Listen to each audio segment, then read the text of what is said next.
अब तक कई सीटों पर सस्पेंस बना हुआ है। खास तौर पर बीजेपी की जो 2 सीटें हैं, बरहेट और टुंडी, अब तक वहां से कौन उम्मीदवार होगा ये तय नहीं हो पाया है। और जेएमएम की तरफ से जामा और सरायकेला पर उम्मीदवार के नाम का ऐलान नहीं किया गया है। कयासबाजी चल रही है कि कौन उम्मीदवार हो सकता है। कई नाम सामने आ रहे हैं, उसमें रेस में कौन आगे है, कौन पीछे है, किसको जेएमएम उम्मीदवार बना सकता है और किसे बीजेपी। इसी पर चर्चा करेंगे। इस वक्त हमारे साथ फोन लाइन पे मौजूद हैं कशिश न्यूज के संपादक अनुराग ठाकुर जी। क्या लगता है बरहेट में कौन हो सकता है, टुंडी में कौन, सरायकेला में कौन और जामा में कौन? शुरुआत बरहेट से ही किया जाए अनुराग जी, जी। बिल्कुल, क्योंकि बरहेट हॉट सीट है और क्योंकि मुख्यमंत्री हेमंत सोरेन खुद वहां से चुनाव लड़ रहे हैं, जी तो अगर बरहेट की बात करें तो बीजेपी की तरफ से वहां 2 नाम रेस में आगे चल रहा है। उसमें एक नाम है रेणुका मुर्मू और दूसरा नाम है रविंद्र टुडू। जी रेणुका मुर्मू की अगर हम बात करें तो वो साहेबगंज जिला परिषद की अध्यक्ष रही हैं हाँ और अभी महिला मोर्चा की प्रदेश उपाध्यक्ष हैं।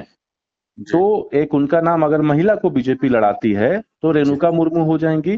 और जी वहीं दूसरा नाम है रविंद्र टुडू, जो संघ के दुमका जिला के प्रचारक भी हैं और फिलहाल बीजेपी एसटी मोर्चा में हैं।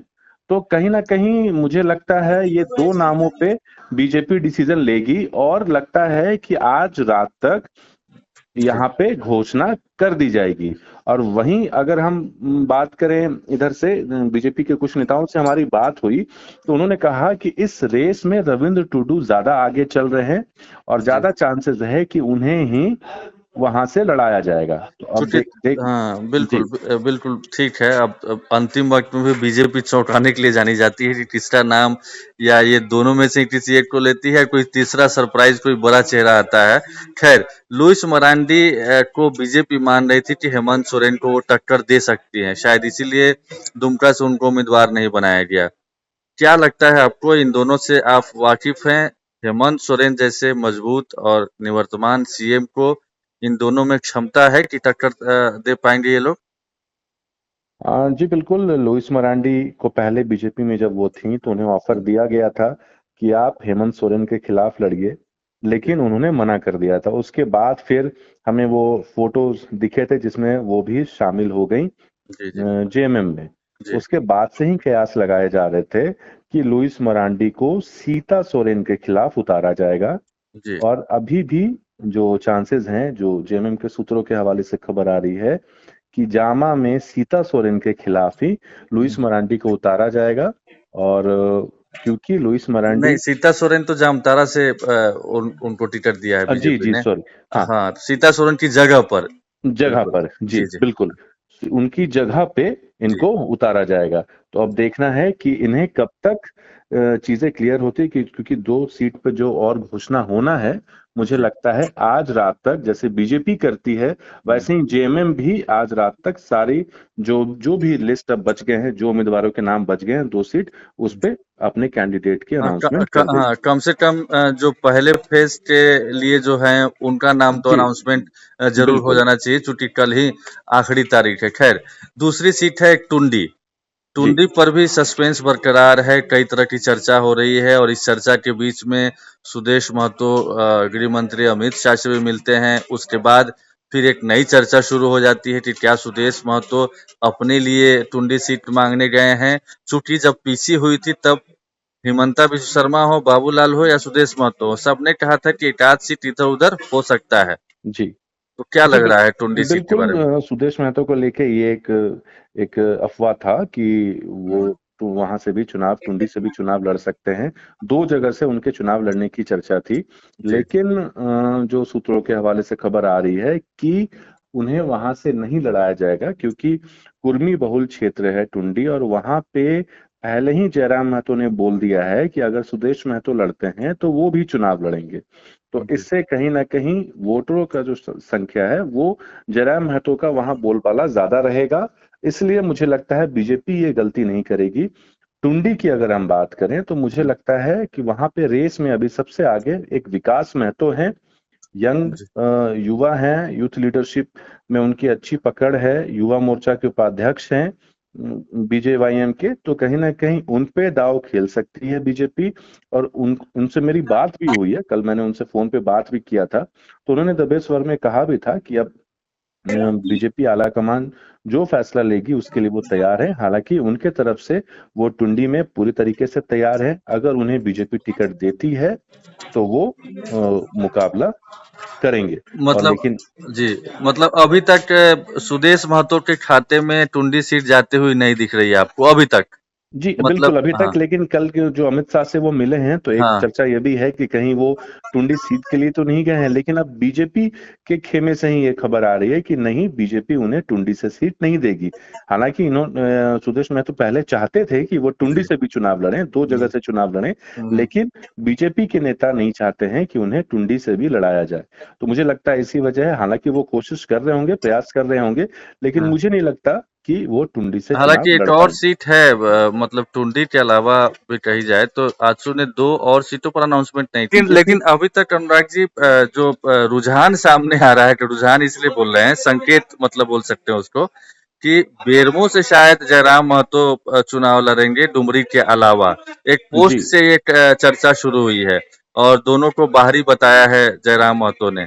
तो हो सकता है कि वो बेरमो से लड़ें चुनाव, हालांकि अनाउंसमेंट नहीं हुआ अभी तक। जो 6 अनाउंसमेंट नहीं लिस्ट हुआ जारी है, हुई है लेकिन उनके जेकेएल। पार्टी के तरफ से, उनके पार्टी के जो कार्यकर्ता हैं वो खुल के कह रहे हैं कि वो वहाँ बेरमो से चुनाव लड़ेंगे। और कहीं ना जी। कहीं उनके चुनाव लड़ने से अनूप सिंह की भी परेशानी वहां पे बढ़ती हाँ, है। लेकिन दूसरे एंगल से कहा जाए तो फिर सुदेश महतो का मैदान तो साफ हो जा रहा है ना, अगर टुंडी से नहीं लड़ते हैं जयराम महतो तो। जी बिल्कुल, हाँ, लेकिन जयराम महतो ने साफ कह दिया है तो कि अगर तीसरी सीट से भी संभावना है क्या कि तो इसलिए डुमरी। शायद वो हाँ, इंतजार कर रहे हो और ये भी जी, इंतजार कर रहे हो, सभी वेट एंड वॉच की स्थिति में हैं जी, जी। नॉमिनेशन को लेके। मुझे लगता है इसीलिए हाँ, सुदेश महतो भी इंतजार कर रहे हो कि वो अच्छा, 2 सीट से पहले कर दे। अच्छा, लेकिन ये जयराम महतो ने खुल के बोल दिया है कि अगर सुदेश महतो वहां से चुनाव लड़ते हैं टुंडी से, तो फिर वो भी वहां से चलिए, चुनाव लड़ेंगे। ठीक, ठीक, ठीक। अब एक सीट बचती है सरायकेला, जी जहां से बीजेपी के फॉर्मर 2 कैंडिडेट लक्ष्मण टुडू हो और गणेश महाली हो, वो शामिल हुए हैं जेएमएम में। और एक बास्को बेसरा भी हैं जो कांग्रेस और दूसरी पार्टी से सरायकेला से चुनाव लड़ चुके हैं, वो भी एक दिन पहले शामिल हुए थे। और तीनों की महत्वाकांक्षा थी कि बीजेपी इस बार उनको उम्मीदवार बनाए, लेकिन चंपई सोरेन के जाने के बाद उनकी उम्मीदवारी खत्म हो गई। तो यहाँ से किसका पलड़ा भारी दिख रहा है? अंतिम वक्त में किसके नाम पर मुहर लग सकती है? चूंकि अभी तक सस्पेंस बना हुआ है, चूंकि जेएमएम ने अपनी जो 2 सीटें रखी है बचा करके, जामा और सरायकेला, तो दोनों पर अनाउंसमेंट नहीं हुआ है।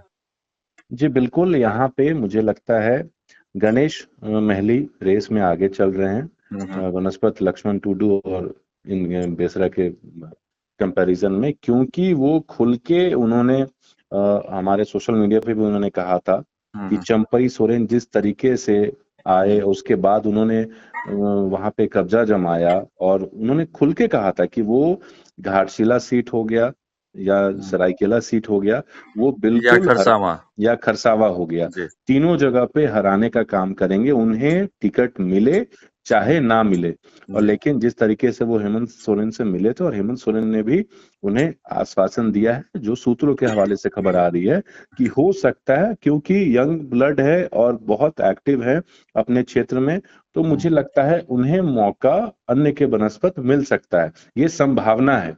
और ये संभावना लेकिन आज। लेकिन दूसरी खबर ये भी है अनुराग जी कि वहां पे बड़े पैमाने पर विरोध भी हो रहा है, जो जी बीजेपी से शामिल जो भी नेता हैं उनका, खास तौर पे गणेश महाली के बारे में भी, और लक्ष्मण टुडू, बाकी सारे नेताओं के बारे में, कि बाहरी को क्यों?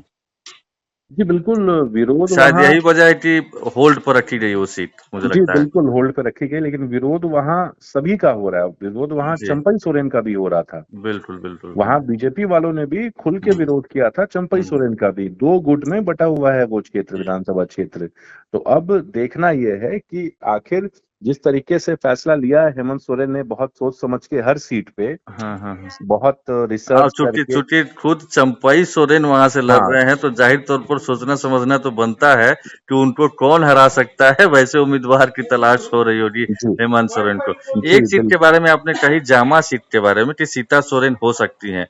हम लोग भी यही चर्चा कर रहे हैं और पूरी मीडिया रिपोर्ट्स या सोशल मीडिया से लेकर हर जगह यही कहा जा रहा है कि लुइस मरांडी शायद इसी शर्त पर ही शामिल शामिल हुई हैं कि वो जामा से कैंडिडेट होंगी। लेकिन 3 लिस्ट जारी हो गई। 35 लोगों के नाम सामने आते हैं पहली लिस्ट में, फिर महुआ माझी का एक दूसरी लिस्ट में और फिर 5 उम्मीदवारों की लिस्ट कल देर शाम जारी होती है। जी। तीनों लिस्ट में लुइस मरांडी का नाम नहीं आना, क्या मतलब कोई दूसरा ऑप्शन भी तलाशा जा रहा है क्या? क्या अंतिम वक़्त में लुइस मरांडी के साथ कुछ खेला होने की भी संभावना दिख रही है क्या?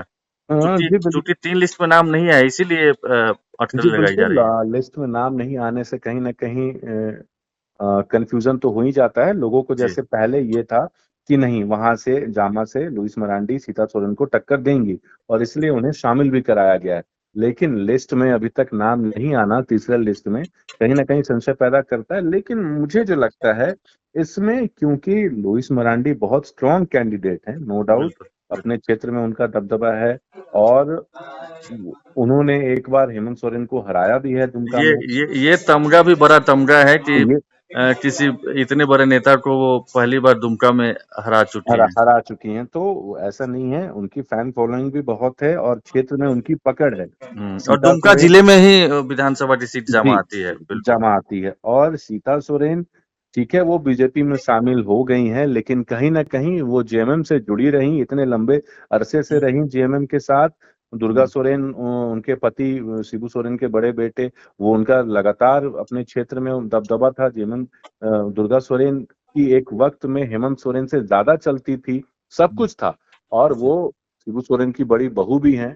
तो उसके बाद वो बीजेपी में जाती हैं, तो कहीं न कहीं आप ऐसे समझिए, जो उस क्षेत्र के आदिवासी वोटर्स हैं, आज भी हम जब जी। वहाँ जाते हैं, रिसर्च करते हैं ग्रामीण क्षेत्रों में, तो आज भी जेएमएम का दबदबा है और वहाँ पे लोग यही समझते हैं आदिवासी कि तीर धनुष शिबू सोरेन।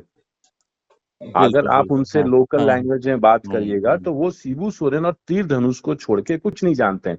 अगर हम शहरी क्षेत्र की बात कर लें, तो यहाँ पे नो डाउट बीजेपी का इन्फ्लुएंस ज़्यादा है, लेकिन आप ग्रामीण क्षेत्रों में बढ़ेंगे, आदिवासी बहुल हुँ, क्षेत्रों में, तो वहाँ हुँ। पे जेएमएम का इन्फ्लुएंस ज़्यादा है।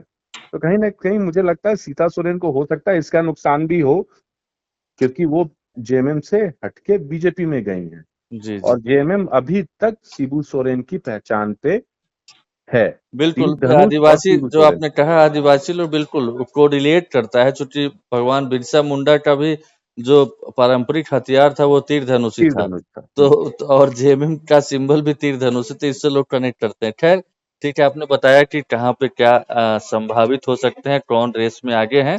मुझे लगता है कि अगले 12 घंटे के अंदर क्लियरिटी आ भी जाएगी, ऐलान भी हो जाएगा।